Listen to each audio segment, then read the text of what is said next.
I'm Jack from TeacherGeek, and today we're going to build a rubber band racer. Stuck the landing, yeah. Again, you're good at that. Sweet.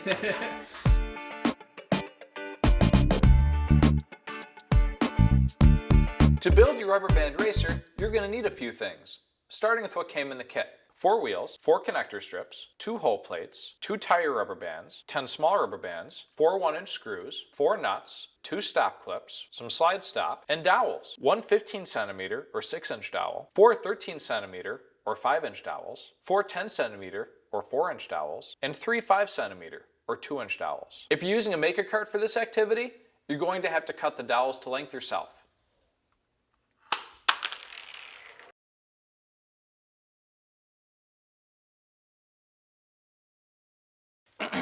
And if you got the advanced version of the rubber band racer, you got even more parts. 2 more strips, a set of 4 gears, 2 more stop clips, and more dowels. 2 more 13cm or 5-inch dowels, 2 more 10cm or 4-inch dowels, and 1 more 5cm or 2-inch dowel. I'll tell you how you can use some of these parts later on. You'll need to supply a pair of scissors.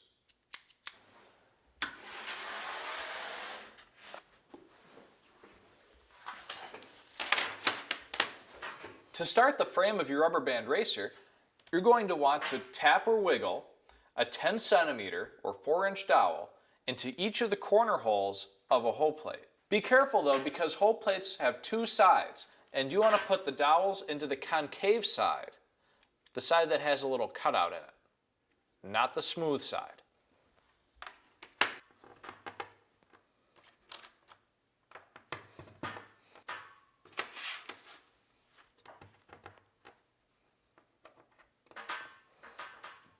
Once you've added those dowels, you want to add a hole plate to the other side, making sure that the concave side faces down.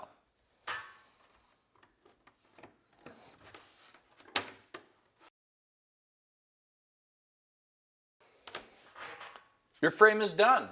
Next, you're going to add wheels. To add wheels, you want to get 2 13cm or 5-inch dowels and tap or wiggle each one into a wheel. The 2 sides of each wheel are different. Make sure you put the dowel in the side of the wheel with a bump in it. That bump is called a boss, like me. Boo! Boo! Next, you're going to take the dowels and slide them through the holes of your frame. 3 holes from the bottom and on the outside edges. Now that you've done that, add wheels to the other side.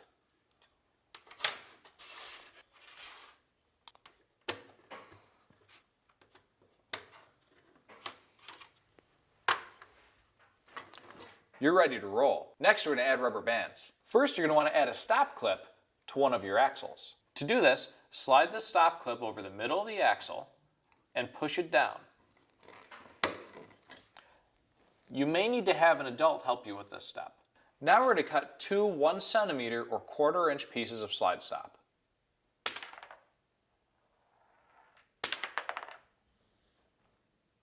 Now I'm going to take one of my remaining 13cm or 5-inch dowels and I'm going to slide it through my frame near the middle.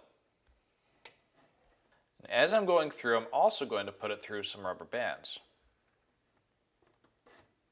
Once you have the dowel in, add a piece of slide stop to each side to stop the dowel from sliding out.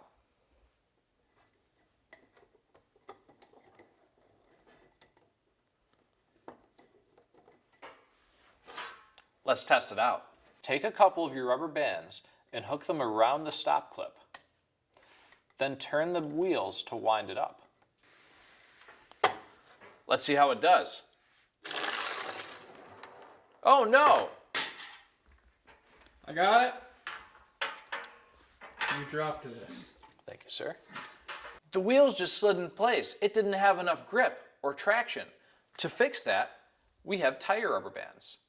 Take the tire rubber bands and stretch them over the drive wheels.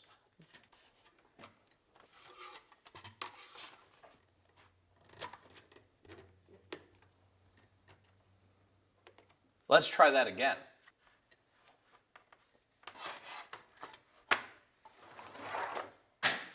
Much better. Sir, you dropped this. Your example build is done, but you're just getting started. Try experimenting and changing the design. Try hooking up your rubber bands in parallel and in series. The force of the rubber bands change depending on whether they're hooked up in parallel or in series to make a big rubber band. Try them both to see what works best for your design. Try adding dowels to your frame, using them like pulleys so that they can spin in the holes of the hull plate. Then wrap your rubber band around them. If your rubber band's not quite long enough, add string to the end. You can also add levers to your design. That'll also change the way that energy moves from your rubber bands to your wheels. In this design, the lever is able to pivot because we reamed the teeth out of these holes of the connector strips. The teeth in these holes grabs onto the dowel. To make it spin, use a TeacherGeek reamer to remove those teeth. Don't have a reamer? That's okay. Put the dowel through the holes of a hull plate so that it spins in the hull plate instead of in the strips. If you got the advanced kit, you also got gears. Try hooking those up to give you some mechanical advantage to change the way that the energy is transferred from the rubber bands to the wheels. Using what you've learned and discovered, keep tinkering to create your own designs. Who knows what kind of cool stuff you could make?